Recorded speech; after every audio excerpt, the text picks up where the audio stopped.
devenir mon amie après ça. Je l'ai pas vu. Moi, je riais parce que ben là, Je c'est l'ai ça. pas vu. Puis, Par intérim. Je suis DG, directrice générale par c'était pas intérim. 2016. Non. Par intérim. Adjointe à la direction? Qui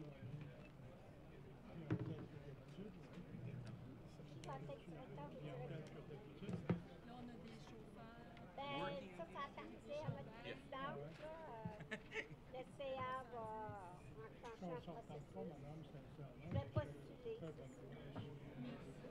J'en ai besoin. Ben, OK. Des plans? Portugal. Ah! Très bien. Bonne soirée. Jamais. Ça va bien. Merci. Il y a des questions Des vacances reposantes, apparemment. Il est là. Hein? Bien mérité. Merci.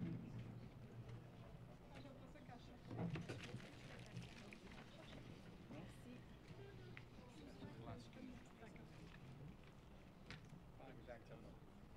Combien de questions? 12. Dont deux qui en ont deux. Alors, bonsoir. Merci d'être là. Merci de vous être déplacés. Alors, je salue les gens qui sont déplacés. Je salue ceux qui nous regardent via le web, en direct ou en différé. Et je vous présente comme à l'habitude les gens qui m'accompagnent. Madame Marie Turcotte, représentante des clients du transport adapté. Bonsoir, Marie. Bonsoir. Monsieur Jean-François Parenteau, maire de Verdun, ne pouvait être des nôtres ce soir. Il y a Monsieur Benny Massella, maire de Montréal-Ouest. Bonsoir tout le monde.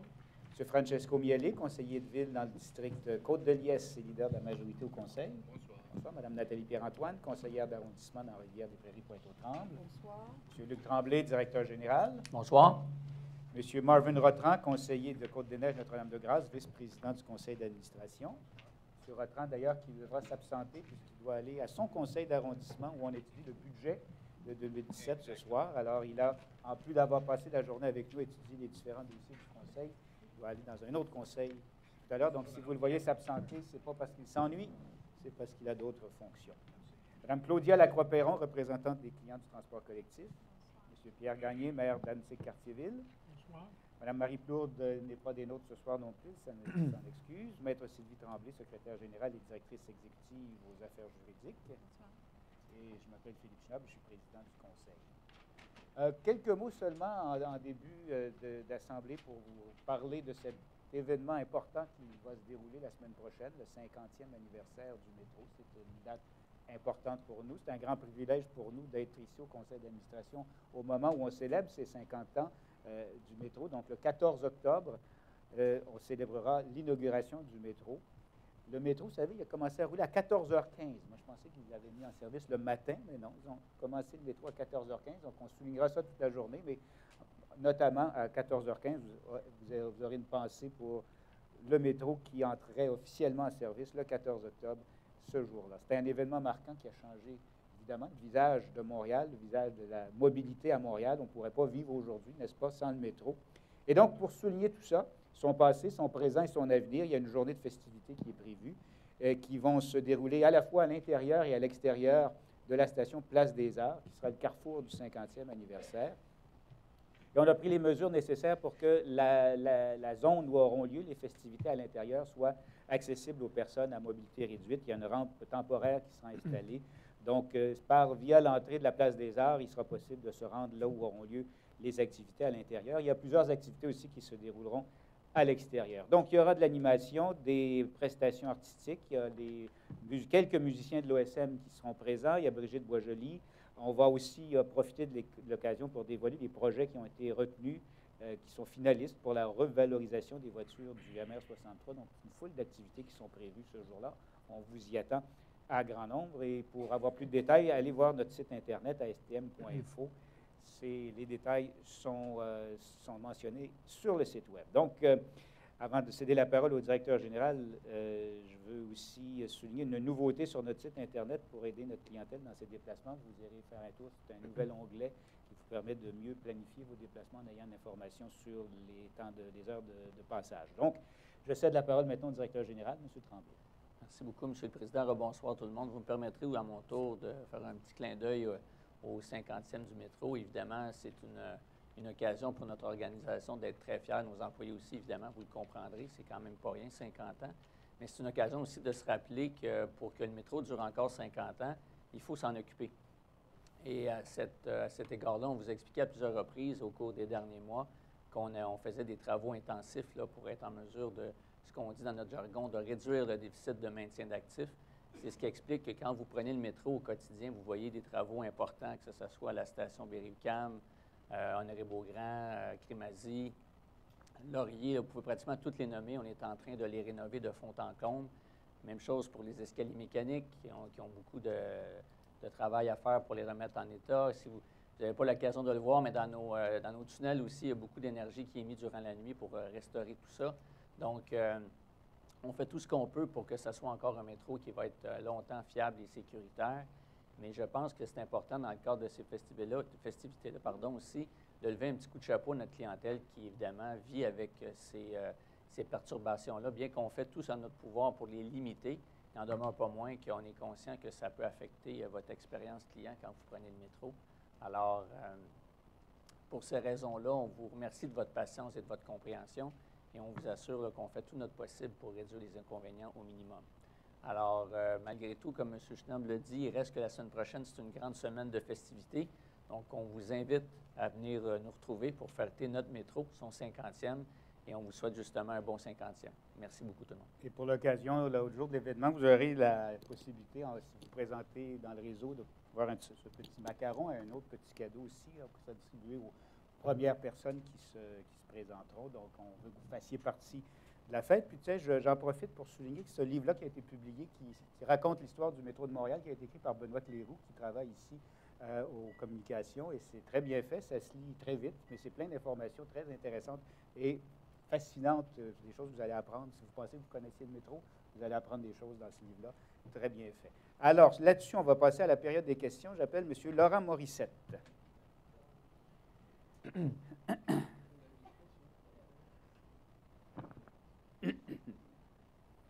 Bonsoir, M. Morissette. Bonsoir, M. le Président. Bonsoir. OK. Ouais. Tout d'abord, j'aimerais vous féliciter pour la mise en service graduelle du e-bus. J'ai réfléchi à ça hier. Je me suis dit, je sais bien que maintenant, on annonce, dans de plus en plus d'autobus qu'on annonce les arrêts, surtout l'hiver, quand les vides vont être sales. Pour moi, c'est très pratique parce que je n'ai pas une bonne vision, vraiment. Donc, passant à ma première question. Il y a quelques mois, j'étais avec une personne au métro Berry-UQAM en direction métro Bonaventure, juste pour voir un peu les progrès qui ne sont pas faits encore pour la station Bonaventure. Je sais bien que c'est pas de votre faute, c'est la faute de la MTA en gros.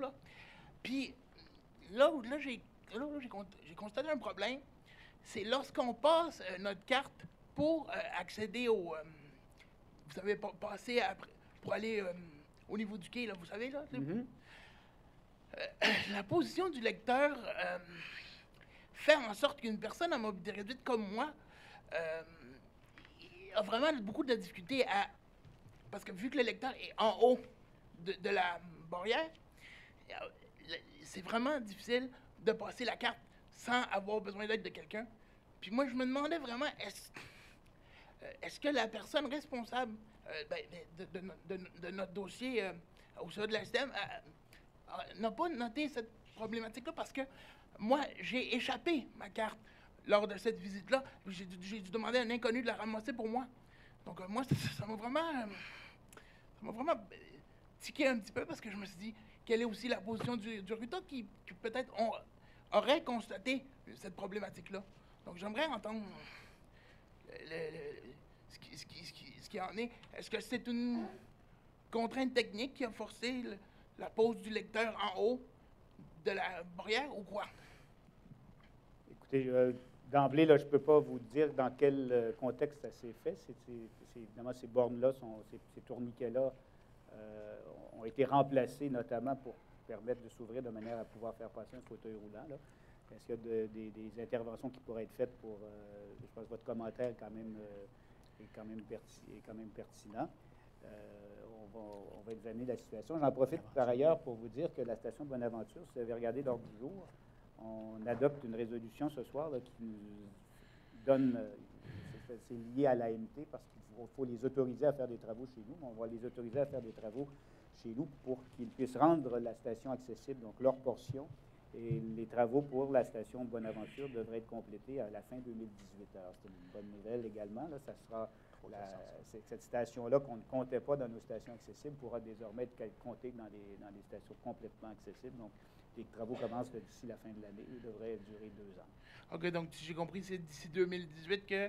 Fin 2018. OK, bon, c'est quand même une bonne nouvelle. C'est un peu tard, mais écoutez, je suis bien content. Mieux vaut tard que jamais. Et je vous rappellerai aussi par ailleurs que là, il y a des travaux en cours à Rosemont, Place d'Armes, Honoré-Beaugrand, Villot, et qu'on a des chantiers en préparation et qui vont se faire au cours des prochaines années à Mont-Royal et Vendôme notamment.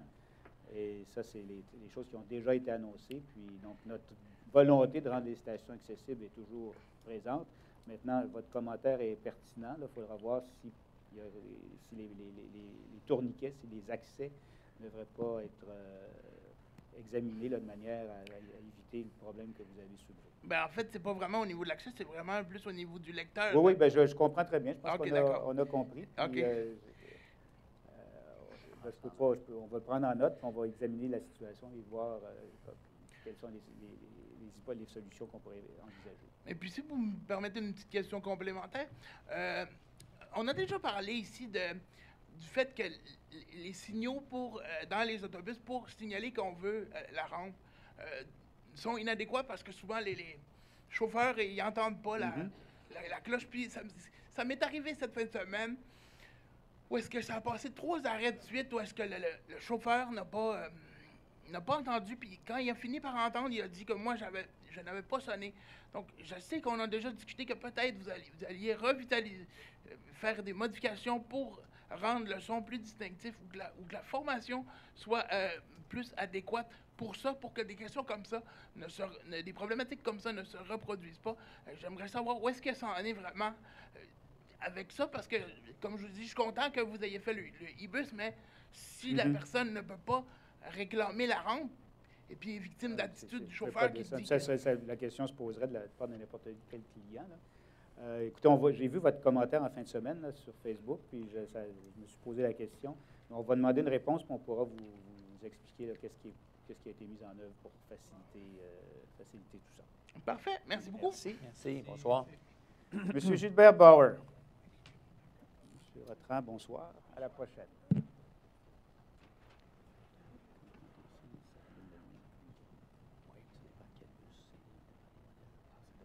Oui. Bonsoir, M. le Président. Bonsoir, messieurs, dames. J'ai 2 petites questions à poser. J'ai remarqué les nouveaux trains Azur, il y en a certains qui sont déjà passablement sales. Alors, je me suis posé la question, est-ce que vous manquez de personnel d'entretien pour les nettoyer? Vous êtes probablement tombé à un mauvais moment. Là. Ça arrive parfois que s'il y a eu un café renversé ou quelqu'un qui est entré avec des bottes pleines de boue, évidemment, il n'y a pas quelqu'un qui se promène avec une vadrouille et une mop dans le métro toute la journée. Là. C'est fait à différents moments. Du papier mâché sur des accoudoirs, j'en ai vu aussi. Bon, écoutez, s'il y a des événements comme ça, c'est ponctuel. Puis il n'y a pas quelqu'un qui passe ramasser les gommes à longueur de journée. Donc, c'est fait à certains moments de la journée. Vous êtes peut-être mal tombé. Mais il n'y a pas eu de changement du côté de l'entretien. Puis par ailleurs, je pense que ça vaut la peine de souligner, Azur, qui roule depuis quand même un bout de temps, là, est resté relativement en bon état. Donc, les gens respectent le fait que ce soit un nouveau véhicule et ils en sont fiers. On en est tous fiers. Je pense que ça, il faut le noter. Mais vous avez raison, il peut arriver que parfois que les planchers puissent être un peu plus sales, mais ça dépend de facteurs très, très ponctuels et on intervient le plus vite possible. Comme ils sont neufs et beaux, moi j'aimerais ça qu'ils restent neufs et beaux. Vous n'êtes pas tout seul, on voudrait tous qu'ils restent neufs et beaux longtemps. Ils vont rester beaux longtemps, neufs évidemment. Ils vont vieillir comme nous tous, mais beaux, il y a un moyen de les garder le plus beau possible. Okay. Une autre question? Oui, justement, concernant les travaux, là, la Crémazie, il y en a pas mal chez nous là, depuis quelque temps. Et puis là, comment ils s'apprêtent à fermer? Parce que moi, je suis du côté édicule nord. Donc, sortie où il y a le bus 146, bus 146, 53 et 56. Et puis là, ils se préparent, ils ont mis le traçage à sol, là, ils se préparent à fermer les 2 sorties, là, parce que là, ils en ont déjà une sortie qui est fermée du côté Crémazie. Là, ils vont fermer les 2 sorties où il y a le bus 146, 53 et 56. Il en reste juste une porte encore sur Crémazie qui est ouverte. Est-ce qu'on va être obligé de traverser de l'autre côté parce qu'ils vont fermer toutes les portes d'accès à cet Je ne sais pas vous dire quel est édicule-là? le plan pour le chantier dans ce coin-là. Je ne sais pas si quelqu'un a l'information. Mais bon, vous êtes vraisemblablement, ce que vous nous dites, là, c'est ce que vous avez vu. Mais Oui, j'ai vu le traçage à terre pour D'accord, fermer mais les 2 portes. Là. c'est normal parce qu'ici, il y a un chantier, il faut assurer la sécurité des gens. Rappelez-vous, à Rosemont, vous étiez venu poser la même question il y a quelques temps. Bon, il a fallu faire le tour de la station par l'extérieur pendant quelques semaines à cause des travaux, mais au bout du compte, les portes sont accessibles maintenant, puis le bénéfice de tout ça, c'est que la station est rénovée, qu'on a à Rosemont un ascenseur et tout ça. Donc, nécessairement, quand on fait des travaux, il y a quelques inconvénients pendant une certaine période. Malheureusement, là, ça va être le cas pour vous. Je ne peux pas vous dire combien de temps va durer le chantier. Là. Je ne connais pas tous les chantiers par cœur, mais on a vos coordonnées. Là, on pourra vous rappeler. Non, vous ne les avez pas laissés, mais on doit les avoir quelque part. Vous C'est les sûr avez- qu'on vous ne les les a avez pas dans pris parce votre qu'on doit base les de connaître par données. cœur. Je dis ça à madame tout à l'heure. Vous les avez dans votre base de données. Tout à fait. Alors, on pourra vous répondre juste pour vous donner de l'information sur la durée du chantier. Parce que non, c'est les portes qu'on ferme actuellement. Qu'on Oui, bloque, mais genre, j'ai puis, compris. Mais Parce qu'il y a une seule porte encore qui a accès. Ben, il y en a ben là, 2, en je vais fait. peut-être dire que, Mais ils en tout vont cas, préparer à je ne veux faire- pas m'avancer, mais on va vous informer plus précisément sur ce chantier-là. Quelqu'un vous- Fait qu'il y a personne qui peut m'enseigner si on peut Ben, pas voir ici, ça. là, parce que M. Chamberlain n'est pas avec nous ce soir. OK. Et puis, je ne suis pas sûr qu'ils connaissent les détails aussi pointus de chacun des chantiers. Bon, on va vous répondre. On va vous rappeler. Merci. Merci beaucoup. Bonne Merci, soirée. bonsoir. M. Philippe Tremblay. Oh non, M. Lucien Landry, pardon.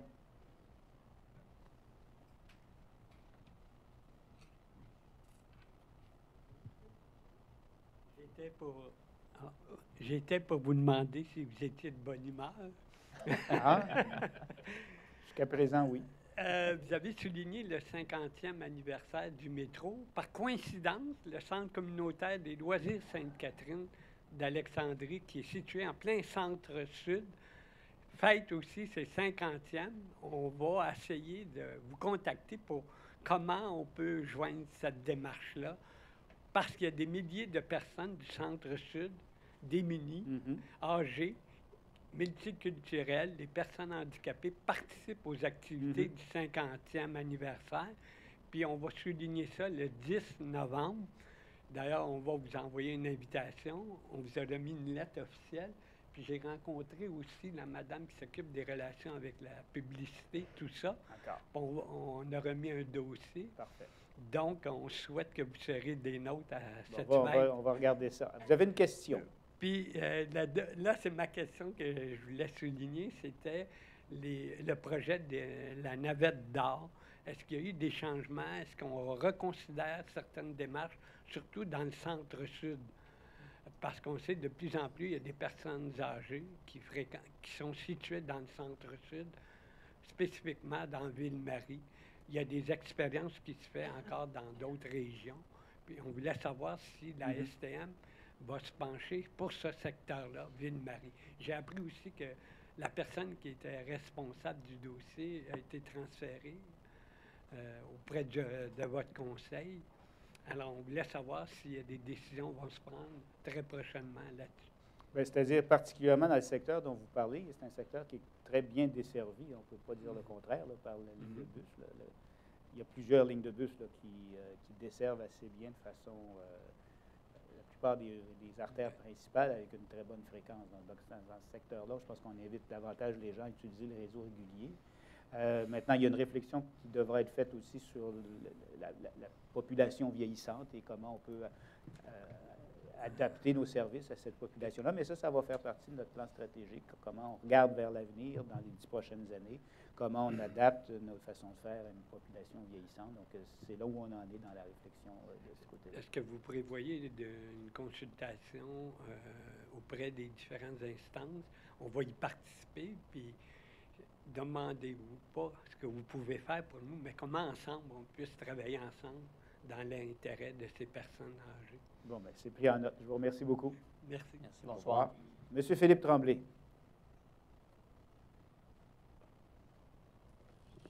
Bonsoir. Bonsoir, M. Schnaub. Alors, je représente la PRIDS, l'Association des propriétaires et résidents de l'île des Sœurs.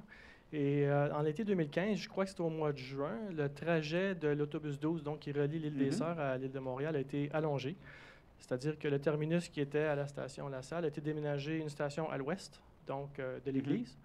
Donc, pour les usagers qui se rendent au centre-ville, donc la majorité des usagers, ça représente, donc vers l'est, donc ça représente 50 minutes à 1 heure de plus de déplacement par semaine.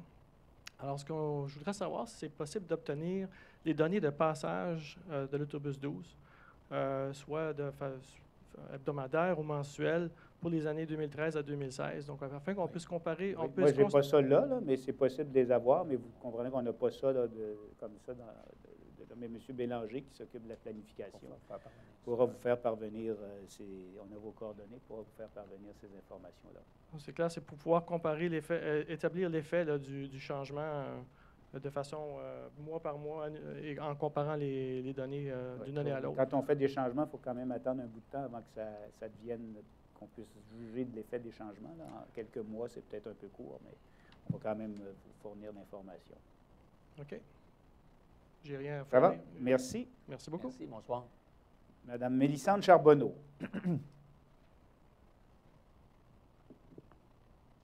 Bonjour. Bonsoir. Bon, j'ai une question puis quelques commentaires. C'est ma première fois ici, là, puis j'avais besoin de m'exprimer. Allez-y. Donc, ma première question, c'est, j'avais entendu que votre plan pour rendre le métro accessible au complet, toutes les stations, c'est 2099. Premièrement, est-ce que c'est vrai? Puis deuxièmement, pourquoi est-ce que c'est aussi peu une priorité pour la STM et la Ville de rendre les métros accessibles? Personnellement, en tant qu'étudiante en droit, je trouve que c'est vraiment un petit peu discriminatoire, surtout sachant que j'utilise les transports adaptés. Puis je trouve que le service qui est offert avec les transports adaptés est défectueux. Donc, c'est peut-être pour pallier au manque d'accessibilité, mais je trouve que c'est pas plus accessible. Donc, ma première question, c'est quels sont vos plans un peu? Bien, Puis les plans, je l'ai mentionné tout à l'heure, on a avec Bonaventure qui sera rendu accessible, ça nous en fait 11. On a Rosemont qui devrait être rendu accessible prochainement. L'ascenseur est là. Il suffit de faire décembre d'ici la fin de l'année. Donc, Rosemont sera accessible. Place d'Armes l'année prochaine, assez rapidement. Tiens, dans la liste, j'avais oublié du collège. OK, donc au collège, complet. il y a des travaux qui vont se faire qui seront terminés avant l'été 2018. C'est très, très, très rapide, tout ça. Bien, très rapide, c'est quand même 2 ans inaccessible, là, mais... Non, mais c'est ça que ça prend. Là. Je veux dire, il faut laisser le temps aux travaux de se faire. Là. Puis du collège, on a évoqué le projet l'hiver dernier, puis ça va être accessible en 2018. C'est exceptionnel comme rapidité. Okay. Oui, ben, peut-être pas de votre point de vue, là, mais je vais vous mettre au défi de faire des plans et devis, trouver où le mettre, le construire. 2 ans, c'est assez court. L'autre, Honoré Beaugrand, les travaux sont en cours. Villot, les travaux sont en cours bientôt. Et Mont-Royal et Vendôme, d'ici quelques années, là, c'est des plus gros chantiers, Mont-Royal et Vendôme. Donc, quelques années, c'est... Donc, d'ici 20... En fait, Mont-Royal et Vendôme. Oui, bien, en fait, on fait à peu près 5 à 6 stations par année. Donc, c'est sûr que si vous faites le calcul puis vous l'extrapolez, ça ne donne pas 2099, je pense que c'était 2068, là, si vous faites un petit calcul. Donc, je vais être quand même rendu assez vieille quand je vais pouvoir utiliser le métro. Ce que je peux vous assurer, par contre, c'est que si on trouve les moyens de le faire plus rapidement, on va prendre les moyens de le faire plus rapidement. Et que c'est notre intention et qu'on travaille très fort pour être en mesure d'accélérer la cadence. OK. Deuxième question, c'est le 50 ans du métro de Montréal, puis c'est très bien, vous allez faire festif et tout ça. J'avais une question, est-ce qu'il va y avoir un aspect plus, justement, introspectif? On va peut-être parler des difficultés du métro de Montréal. Ma deuxième question, puis aussi, je voulais savoir, bien, c'est plus une impression, un commentaire. C'est très bien aussi que vous le rendiez accessible pour l'événement, mais je trouve que c'est peut-être un petit peu... rire des gens, manquer de respect de mettre une rampe temporaire. Voilà, c'est accessible pour aller célébrer le métro, mais ensuite on l'enlève et c'est plus accessible. Bien, donc, c'est pas le métro qui va être accessible, c'est le lieu où ont lieu les festivités. Ça ne sera pas accessible à partir du quai. Ça va être accessible à partir de l'extérieur. On avait le choix, on aurait pu choisir une station qui est accessible, mais dans les circonstances, la station Berry, je ne sais pas si vous êtes passé récemment, mais c'est plus un chantier de construction qu'une salle de réjouissance, donc il n'était pas question de le faire à Berry. Et autrement, donc, les stations qui nous semblaient plus faciles d'accès, c'était Place des Arts. Il y avait Lionel Groulx, mais il y avait d'autres difficultés. Puis d'autres stations qui sont trop petites simplement pour qu'on puisse y faire un événement. Donc, c'est pour ça qu'on a choisi Place des Arts. Dès que le moment où on nous a proposé Place des Arts, on a demandé que la station soit rendue accessible de l'extérieur. Et c'est ce qui a été fait avec une solution qui est à la satisfaction des gens qu'on a consultés. Mais je pense que je ne suis pas d'accord avec vous. C'est rire de personne. Au contraire, c'est de dire que tout le monde est bienvenu à cet événement-là. Il y aura une portion extérieure également. Mais et elle sera disponible à toute personne. Et ben voilà. Donc, je veux être sûr que ces décisions-là ont été prises en tenant compte de la population, nos clients à mobilité réduite, pour qu'ils puissent participer avec nous aux célébrations. Mais pourquoi cette rampe-là est juste temporaire? C'est juste ça que je comprends. C'est simplement que c'est pas... Il n'y a pas de... Étant donné que le métro lui-même, le quai n'est pas accessible, il n'y a pas de raison d'avoir une rampe d'accès pour se rendre au deuxième étage. Et cette rampe-là, elle sera très temporaire parce qu'à cause de différentes normes de sécurité, elle ne pourrait pas rester là de façon permanente. Donc, le jour où la station sera accessible à partir du quai, il faudra concevoir une installation plus permanente et plus sécuritaire en termes de permanence, pour que cette station-là, pour que les gens puissent se rendre une fois rendus là. Il y a quelques marches pour se rendre à la Place des Arts. Ce n'est pas grand-chose, mais ça prend juste 2-3 marches pour créer un problème. On en est bien conscient. OK, parfait, merci. Puis, finalement, juste... J'en laisse une troisième parce que c'est votre première fois, là, mais normalement, c'est 2. OK, oui. Mais ça, c'est juste une situation qui m'est arrivée, puis je n'ai pas réussi à porter plainte par téléphone ni quoi que ce soit. Je ne sais pas pourquoi, mais les transports adaptés sont venus.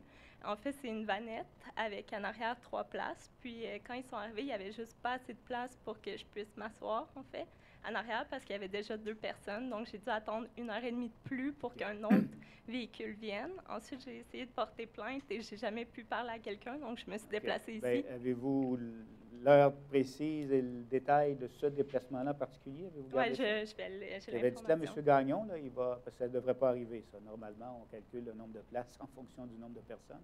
OK. Et là, peut-être que... Alors, M. Gagnon va prendre vos coordonnées, là, puis va prendre votre plainte en personne. Puis, c'est bon. Il n'y aura peut-être pas la réponse tout de suite, là, mais ça sera fait. D'accord? Merci beaucoup. Merci, bonsoir. Alors, Mme Christelle Labrec-Dupuis.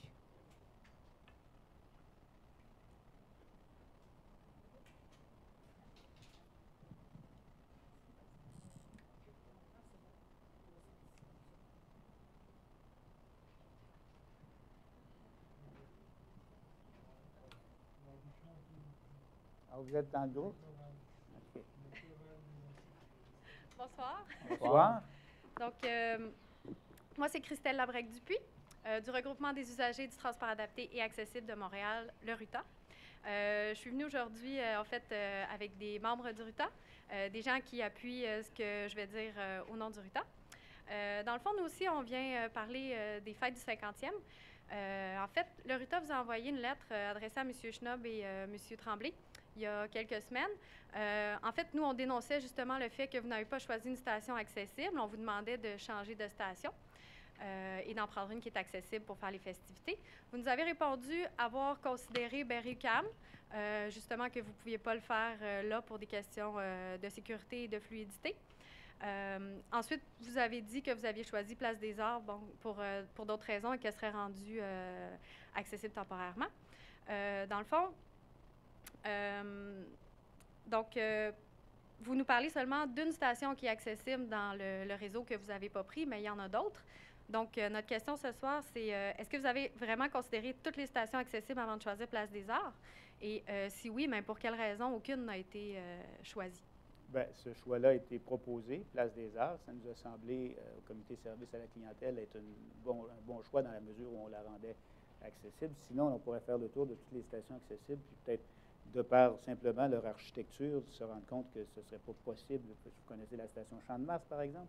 On ne peut pas faire un spectacle de Brigitte Beaujoli dans le hall d'entrée. La station Place des Arts, pour ce genre d'événement-là, où on attire un certain public, et il y a un espace assez grand pour pouvoir accueillir quelques centaines de personnes, je dirais. Donc, c'est un endroit. Il n'y a pas beaucoup de stations comme ça. Il y a Berry-UQAM. Il n'y a pas beaucoup d'autres stations. Ça n'a pas été conçu comme des salles de spectacle. Ça a été conçu comme des stations de métro. Il y a une porte, il y a un dépanneur, il y a un escalier, puis l'ascenseur arrive là-dedans, puis c'est grand comme une chambre à coucher, là. Alors, on ne peut pas accueillir tant de gens que ça. C'est pour ça qu'on n'a pas tant de choix que ça quand on doit choisir une station où on veut faire un événement. C'est un petit peu ce qui a guidé le choix. Je vous parle aussi là, du son. Hein. S'il y a un spectacle, puis on fait ça à Lionel-Groulx en bas, avec 4 métros qui passent, 4 voitures, 4 rames de métro qui passent aux 5 minutes, c'est sûr que la chanteuse va trouver ça très drôle. Donc, il y a des stations qui ne s'y prêtent pas, et Place des Arts est une station qui se prête à ce genre d'événement-là. Et idéalement, elle fait partie de la liste des stations qu'on voudrait rendre accessibles le plus vite possible quand on aura la capacité de le faire. Là. Mais c'est une station qui se prête à ce genre d'événement-là. Donc, oui, il y a Berry-UQAM. Berry-UQAM, c'est un chantier de construction. Ça n'aurait pas été une bonne idée non plus. Donc, c'est pour ça qu'on a choisi Place des Arts, avec la condition que la station puisse être rendue accessible de l'extérieur. Oui, effectivement. Mais, tu sais, dans le fond, pour nous, vous avez une politique d'accessibilité universelle. Vous n'avez pas une politique d'accès temporaire. C'était une belle occasion. On aurait pu faire ça à la station Champ-de-Mars, puis il serait venu 50 personnes. Ou même pas. Il n'y a pas de place. Les autres stations qui sont accessibles, il n'y a pas d'espace. Vous avez pris l'ascenseur à Jean Talon, par exemple. Est-ce qu'il y a de la place pour faire un spectacle à Jean Talon en bas de l'ascenseur, sans entraver la circulation des passagers qui, eux, s'en vont simplement prendre le métro? Non. À la Place des Arts, c'est le cas. Il y a moyen de faire un spectacle, il y a moyen d'avoir des gens même assis si on veut, et il y a une voie de circulation pour les clients qui veulent passer. S'il arrive un événement quelconque, il est possible de se déplacer, d'évacuer facilement. Donc, c'est pour ça que cette station-là a été choisie. Dans d'autres stations, c'est carrément pas possible. Donc, oui, on a pris toutes les mesures pour rendre la station accessible. Ça a demandé beaucoup d'imagination parce que il fallait trouver techniquement comment le faire, puis le faire de façon en respectant toutes les règles de sécurité. Puis on a trouvé la solution. C'est pour ça qu'on maintient ce choix-là de le faire à Place des Arts.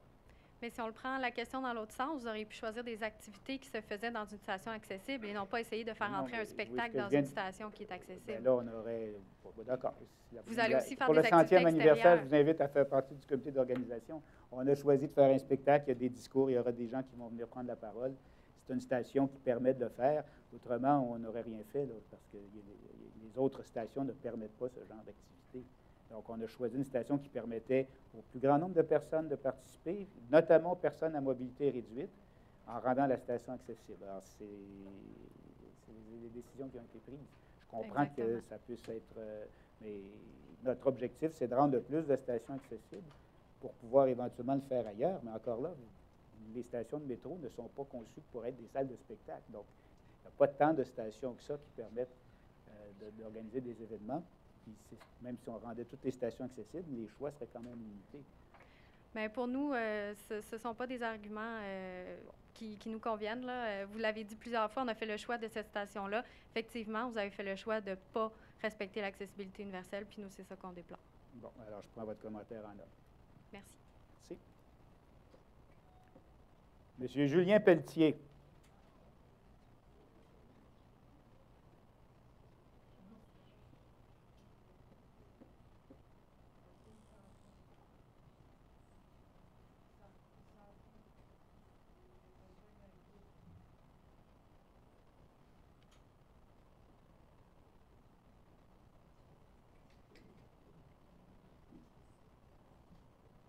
Bonsoir, Monsieur Pelletier.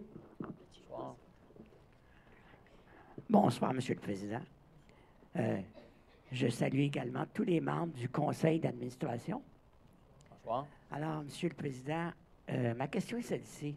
Je vous demande pourquoi on tolère toujours que les chauffeurs de taxi du transport adapté de la Société de transport de Montréal prennent en otage les usagers du transport adapté. C'est ma question, M. le Président. Elle est simple, hein? Oui, bien, est-ce que vous pouvez expliciter un peu parce que je ne comprends pas ce que vous Bien, voulez ça me dire. prend... C'est très simple. Si je suis avec la voiture du taxi sur l'autoroute Ville-Marie, les fenêtres sont ouvertes, on gèle, il est au téléphone, ou il apprend une langue étrangère, je peux faire quoi, d'après vous? Bien, je dois dire, c'est probablement le cas de tous les clients qui se trouvent dans une situation, dans un embouteillage, qui ne peuvent pas faire grand-chose d'autre que de patienter dans le taxi. Là, mais si vous avez un cas précis, vous savez... Mais Monsieur le Président, qui a parlé d'embouteillage? Bon, j'ai extrapolé. Mais si vous avez un cas précis dans lequel il y a un incident qui s'est produit, vous savez, vous pouvez le souligner, le mentionner au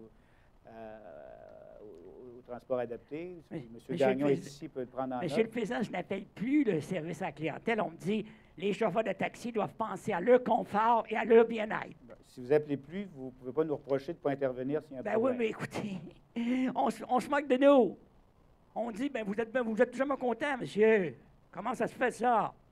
Bon, écoutez, est-ce que M. Gagnon veut ajouter quelque chose?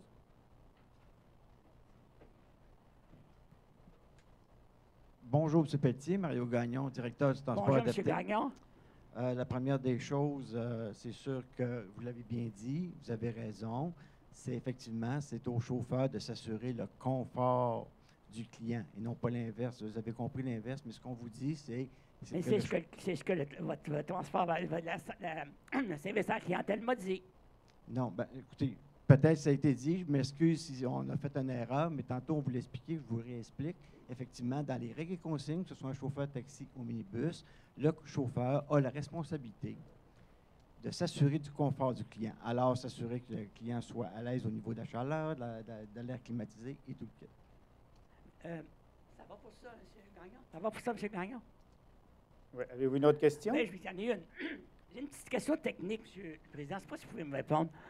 Quel est le rôle du conseil d'administration? Est-ce que c'est de protéger la société du transport de moyens ou c'est de protéger les clients?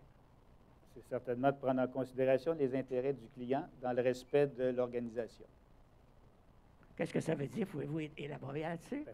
C'est de prendre en considération. C'est pour ça qu'on est là. C'est pour ça qu'il y a une période des questions. C'est pour ça que tous les mardis, je suis présent dans une station de métro pour discuter avec les clients, prendre en note leurs préoccupations. Et c'est transmis à l'administration. Et généralement, régulièrement, on demande des réductions de comptes. Mais le conseil d'administration a une responsabilité de se préoccuper aussi de la satisfaction des clients. C'est ça notre objectif pour l'année et pour les 10 prochaines années dans notre prochain plan stratégique. Notre objectif principal, c'est d'augmenter la satisfaction des clients. Alors, il arrive des jours où il y a des événements qui se produisent comme ce que vous mentionnez. On essaie de réduire ce nombre d'incidents-là. On essaie de faire en sorte que les choses qui sont... On essaie pas de régler... On essaie de régler les événements un par un, mais on essaie surtout de trouver les causes principales. Et quand ça devient des choses qui sont systémiques, là, on est capable d'intervenir de façon à régler les choses de façon plus durable. Bien, justement, ce que je vous dis, c'est érigé en système, M. le Président. C'est tellement vrai que les chauffeurs, maintenant, prennent ça pour acquis. Vous savez que les chauffeurs de taxi ne sont pas nos employés. Alors, le lien qu'on a avec eux est différent. Je sais que c'est vous avez le lien avec les compagnies de taxi. C'est pour ça que quand on appelle au service à la clientèle, on nous dit on va envoyer ça à la compagnie de taxi. On a quand même un lien avec eux, puis on est capable de faire passer le message. Alors, mais je pense que je peux vous assurer que le conseil d'administration a tout à fait à cœur les intérêts des clients. Bien, vous me rassurez, M. le Président. Merci beaucoup. Merci, bonsoir. Merci, bonsoir. Madame Alia Jacani.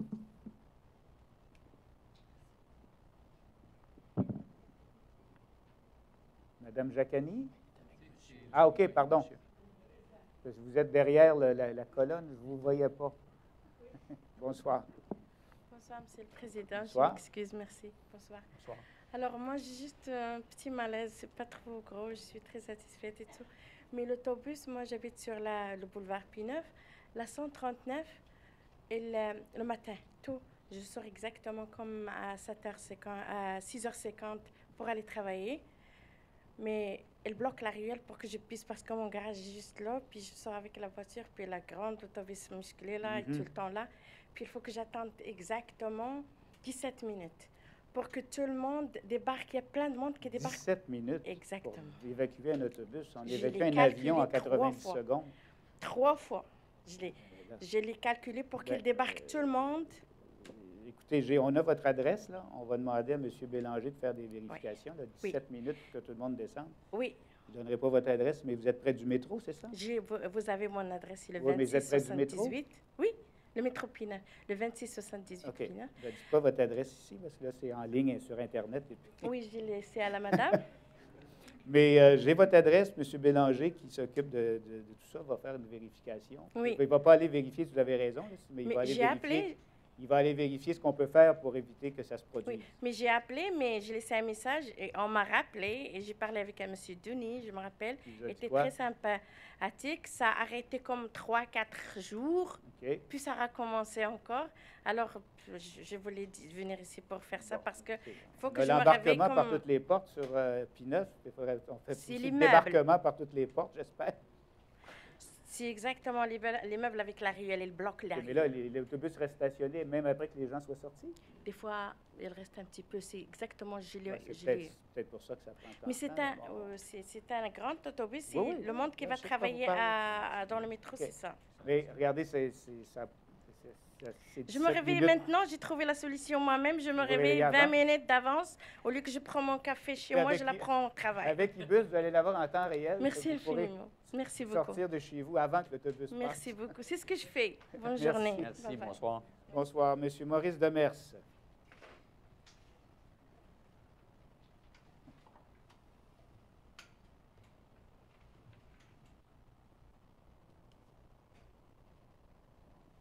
Bonsoir. Que pensez-vous de l'idée d'installer des chaises élévatrices Acorn Stairlift aux stations Angrignon et Jolicoeur pour amener les personnes âgées du quai jusqu'à la surface?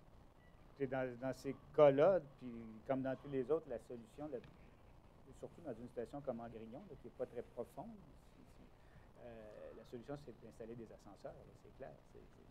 C'est sûr qu'un ascenseur a ses avantages, mais à cause des transformateurs, il n'y a pas d'endroit où on peut en installer C'est sûr un. qu'on va trouver une place pour mettre un ascenseur en Grignon le jour où on décidera d'en mettre. La même chose pour Jolicoeur. Quant à la solution des chaises, je ne suis pas sûr que les gens qui soient derrière vous seraient d'accord avec ça. Alors, je pense qu'on préfère installer des ascenseurs pour que ce soit utilisable par l'ensemble de la clientèle. À part de ça, on pourrait-tu remédier à une partie de la facture d'électricité grâce à des petites éoliennes? Je sais qu'à la station à Grignon, il y aurait moyen d'en mettre 3 ou 4 sous les panneaux de plastique transparent. Avec une grille, il y aurait moyen, pour pas que les oiseaux se fassent pogner par les hélices. Et ça collecterait le vent, ça le transformerait en énergie, tout en étant protégé du verglas. Écoutez, je ne peux pas vous répondre là-dessus. Il faudrait demander à un ingénieur d'examiner la solution et de voir si ça génère assez d'énergie pour que ça vaille la peine, parce que c'est quand même limité. Il n'y a pas d'éoliennes à Montréal. Il y a peut-être aussi une réglementation. Non, moi, je parlerais seulement pour les petites affaires comme l'éclairage, et le chauffage de la si cabine. L'investissement vaudrait la peine, là, parce que ça reste quand même une installation qu'on doit entretenir et tout ça. Peut-être que ça coûterait plus cher que les économies. Là. Mais on peut peut-être jeter un coup d'œil rapide sur une idée comme celle-là. C'est bien. OK, merci. Merci, bonsoir. Monsieur Julien Gascon.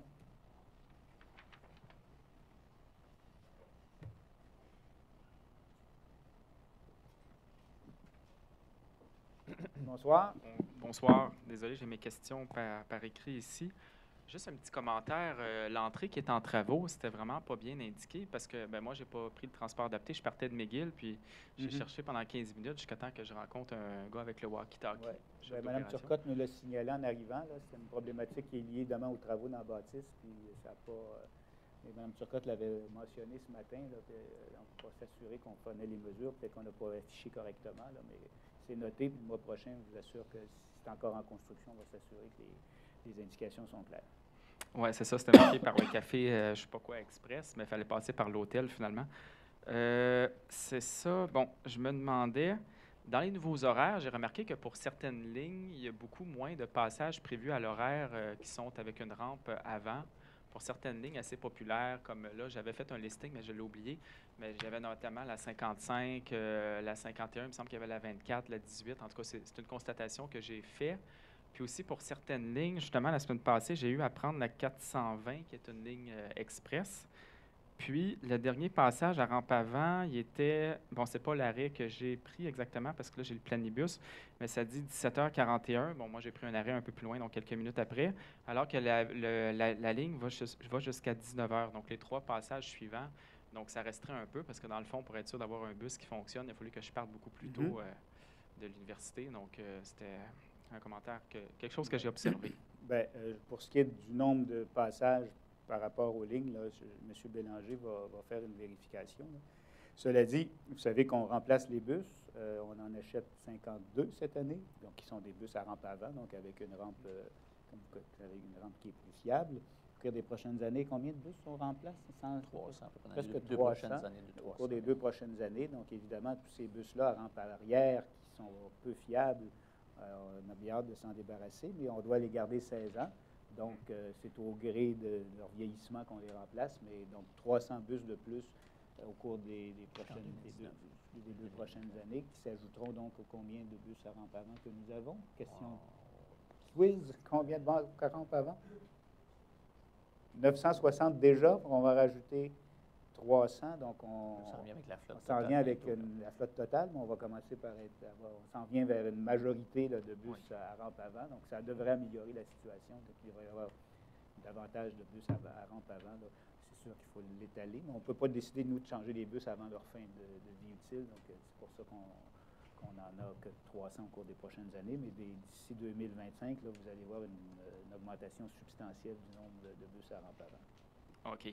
C'est ça, justement. Je remarque des fois, quand je regarde le même horaire la journée même, on dirait que c'est mis à jour, je pense, selon les bus, peut-être qui sortent du garage. Puis quand je regarde la journée même, sur certaines lignes, il y a souvent beaucoup plus que dans la prévision. Là, il arrive peut-être le fait qu'il y a aussi de ces bus-là qui sont pris comme tous les autres autobus dans les enjeux de circulation. Peut-être que celui qui devait passer, qui devait avoir une rampe avant, est passé, mais 15 minutes plus tard parce qu'il était en retard, puis celui que vous avez pris était en retard, mais il avait l'air d'être à l'heure parce qu'il arrivait à l'heure prévue pour l'autre. Vous comprenez ce que je veux dire? Oui. Donc, à cause des travaux, là, il y a énormément d'impact sur la circulation en général, mais sur les autobus qui ont de la difficulté à respecter leurs horaires. Mais dans des cas où la fréquence est assez rapprochée, le client s'en rend moins compte parce qu'il y a quand même un bus qui passe. Mais je comprends que dans votre situation, si vous attendez un bus à la rampe avant et qu'il n'y arrive pas, ça a un impact plus important parce que c'est pas le bon autobus qui arrive, mais il est peut-être après. Avec Ibus, cette situation-là va se corriger parce que vous allez avoir l'information en temps réel sur le vrai bus en temps réel qui s'en vient. Donc, ça va vous permettre de mieux organiser vos déplacements. OK. J'aurais une petite question. Ça, c'est par rapport à un incident en particulier. En tout cas, j'ai pris justement, c'est un bus à rampe arrière. Bon, des fois, ça marche, des fois, ça ne marche pas. Bon, malheureusement, ça ne marchait pas. J'étais avec 2 amis qui sont assez costauds, puis la chauffeur a réussi à baisser le bus de façon à ce que ce soit presque jusqu'au trottoir à l'arrière. Donc, j'ai dit, ben, je vais embarquer. Puis là, la chauffeur a refusé. Elle a dit qu'il fallait que je signe une décharge de responsabilité. Donc, je me demandais c'était quoi la politique de la STM, si tu as des gens qui peuvent nous assister, mettons, pour rentrer quand même en cas de dysfonction de la rampe, parce que, bon, je pense pas que c'est la pratique standard. Je suis pas sûr de pouvoir vous permettre de descendre. C'est peut-être ça aussi. C'est pas supposé. Mais il y a pas, c'est pas supposé arriver. Est-ce que vous avez de l'information là-dessus? Une décharge de responsabilité? Écoutez, vraisemblablement, là, on va peut-être inventer le... Avez-vous encore la même chose? Avez-vous un petit peu plus d'informations quand c'est arrivé sur quelle ligne, à peu près, pour qu'on puisse faire une vérification? Parce que normalement, ce n'est pas dans les orientations qu'on donne là, à nos chauffeurs. Je pourrais le retrouver. Je me rappelle la date, à peu près l'heure, donc je pourrais le retrouver. Oui. Avec ça, on peut faire souvent bien les recherches. Même si vous n'avez pas toute l'information, ce que vous avez, on peut déjà regarder qu'est-ce qui a pu se passer à ce moment-là. OK. Je ne pense pas qu'il y ait de formulaire de décharge de responsabilité à la disposition des chauffeurs. Mme Tremblay, là, qui est le secrétariat juridique, nous dit que non. Okay. Alors, la prochaine fois que ça arrive, notez bien les détails, puis on s'assurera que la personne a bien compris le fonctionnement. Okay. J'appellerai mon avocat avant de signer. Je peux juste une petite troisième question rapide. Il est encore tôt, allez-y, mais une petite rapide. OK. J'ai déjà contacté le RUTA. Bon, j'ai eu la réponse de la STM, c'est par rapport aux travaux sur Papineau. J'habite dans ce coin-là, mais c'est justement mon maire... Papineau, ça traverse l'île au complet, Papineau et... Oui, dans le site, quand Crémazie est sauvé. J'habite dans le domaine Saint-Sulpice, justement. C'est mon monsieur Gagné, heureux de vous rencontrer. Donc, merci. Donc, c'est ça. Donc, les arrêts sont devenus inaccessibles en raison des travaux. J'ai contacté le RUTA, puis on m'a dit que c'était la ville qui avait commencé les travaux de façon un peu précipitée, puis la STM n'avait pas été informée. Donc, il n'y avait pas eu le temps de mettre en place l'accessibilité au niveau des arrêts. Donc là, de sorte qu'aucun arrêt sur Papineau n'est accessible entre Sauvé et Crémazie. Donc, moi, j'habite... C'est pas pratique. C'est pas pratique du tout là, pour l'axe nord-sud. Sinon, la prochaine Là, ville, je n'aurai c'est évidemment pas de réponse comme ça, là, mais est-ce que M. Bélanger, on a vos coordonnées? On les a? Non, on les a pas. Oui, j'ai son numéro. Non, mais je le mets, on va les donner. Donnez-les en sortant, comme ça, M. Bélanger l'aura. Il pourra vous dire quelles sont les mesures qui seront prises là, pour rendre les arrêts accessibles le plus rapidement possible. Parce qu'on va encourager les gens à prendre le transport régulier. Alors, ce genre d'information-là est très importante. On dit qu'on veut améliorer le service à la clientèle, oui, en rendant les stations de métro accessibles pour que les gens puissent s'en servir, en rendant le réseau régulier le plus accessible possible et le plus agréable possible, parce que je comprends que le transport adapté, ça va, là, mais ça vous donne moins de flexibilité que ce que vous faites, puis on veut vous encourager à prendre le réseau régulier. Alors, évidemment, il faut être conséquent, puis vous permettre de le faire de façon efficace. OK. Merci. Merci, bonsoir. Monsieur Gleason-Frenette.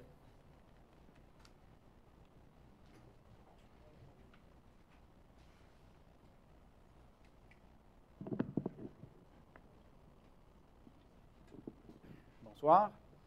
Bonsoir, Monsieur le Président. Luc, ça va? Ma question, c'est quelle est la position du conseil d'administration de la STM sur le projet de loi numéro 110 dans sa forme actuelle? Je prends la peine de spécifier dans sa forme actuelle. Je vais laisser M. Tremblay.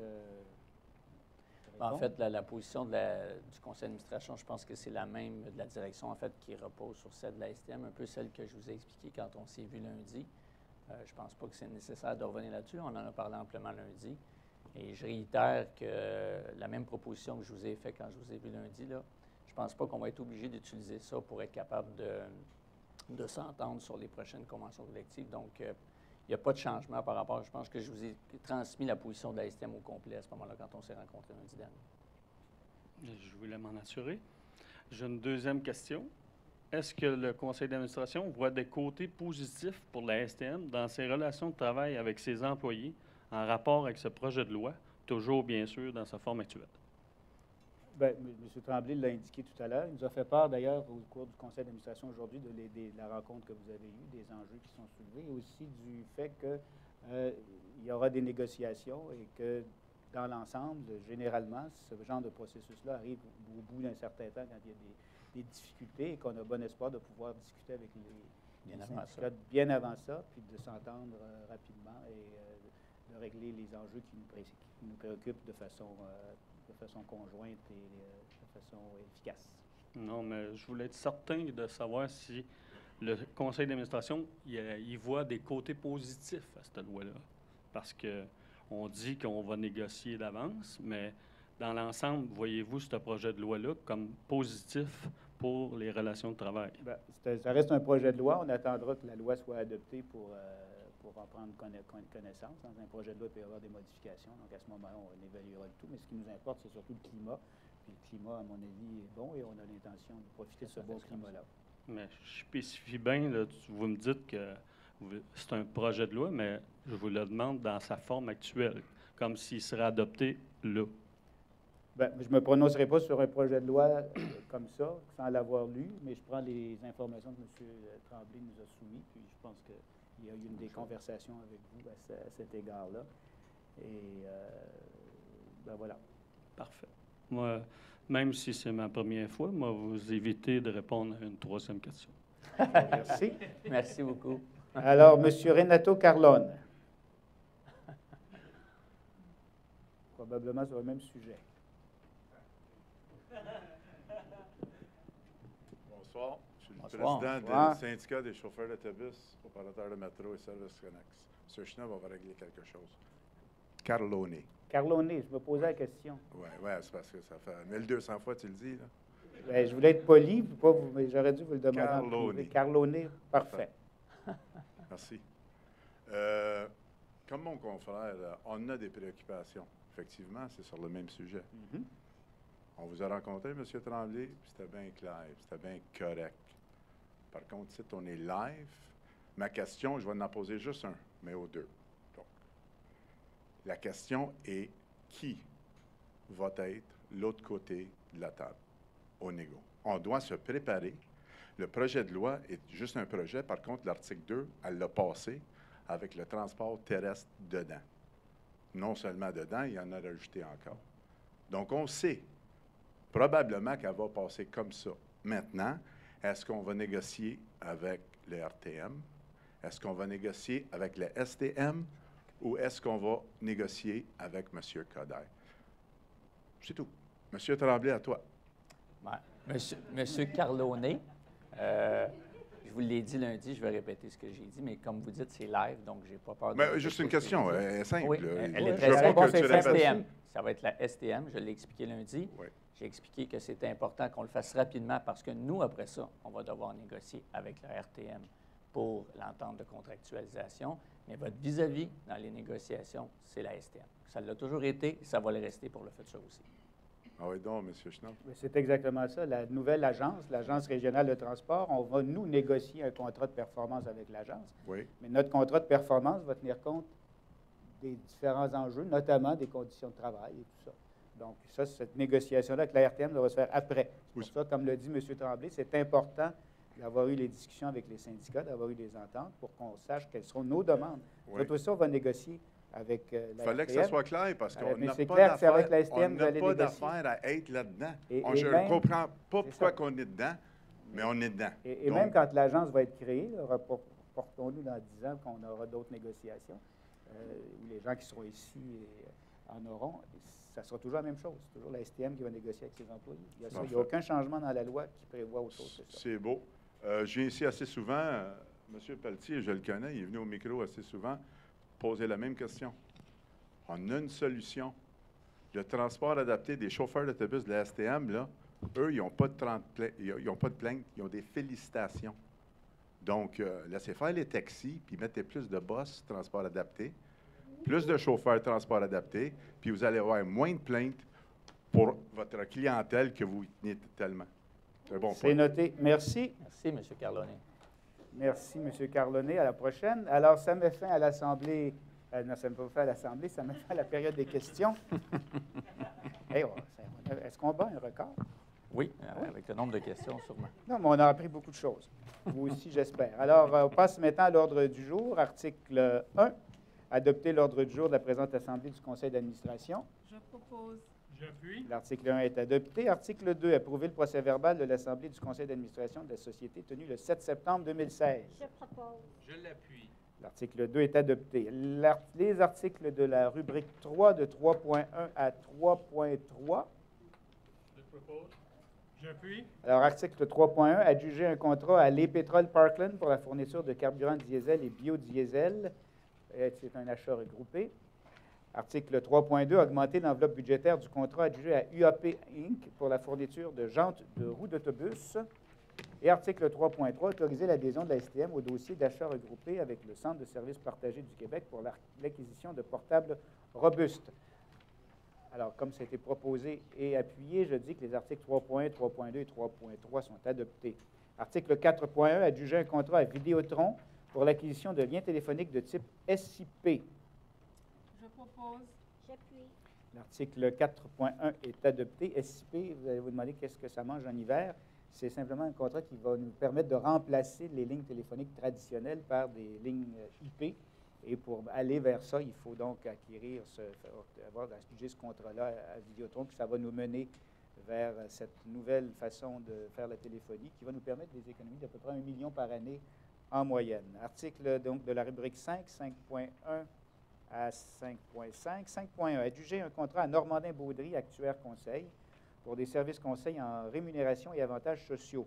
5.2, adjuger un contrat à SPB Psychologie organisationnelle pour des services professionnels d'évaluation du potentiel.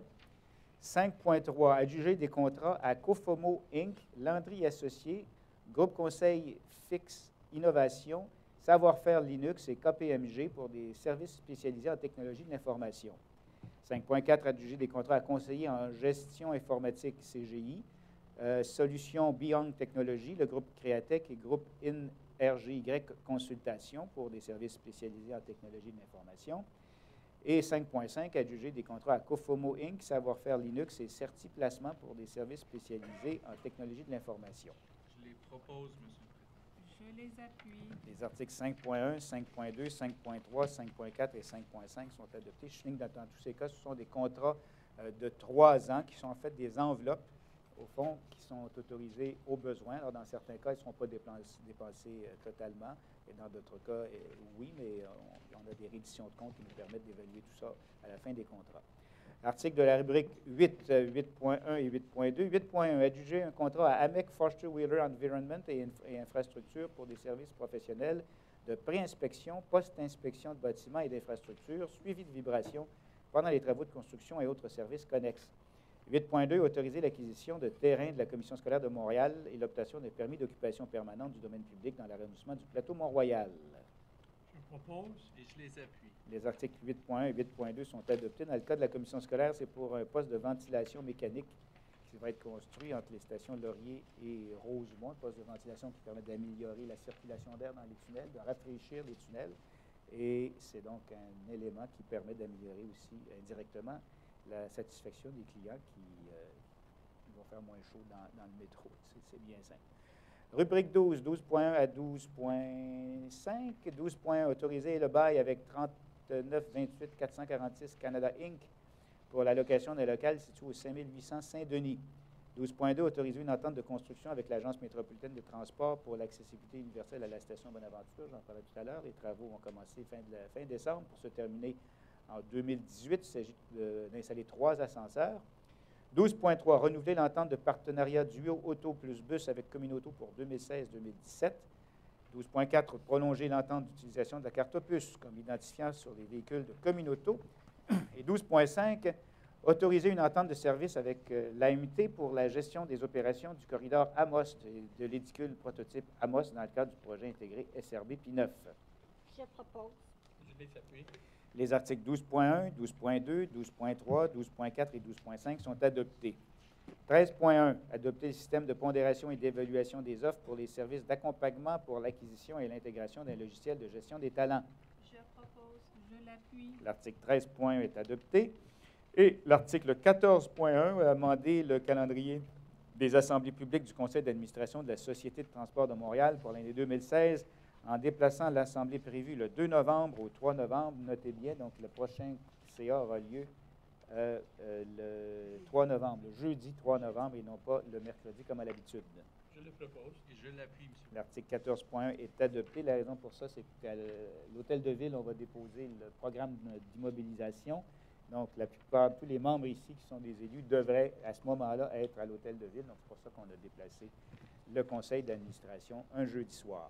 Alors, ça met fin à l'ordre du jour de l'Assemblée régulière du Conseil de la Société de transport de Montréal du 5 octobre. Donc, rendez-vous le 3 novembre. À bientôt. D'ici là, soyez là le 14 octobre pour les 50 ans du métro. Bonsoir tout le monde.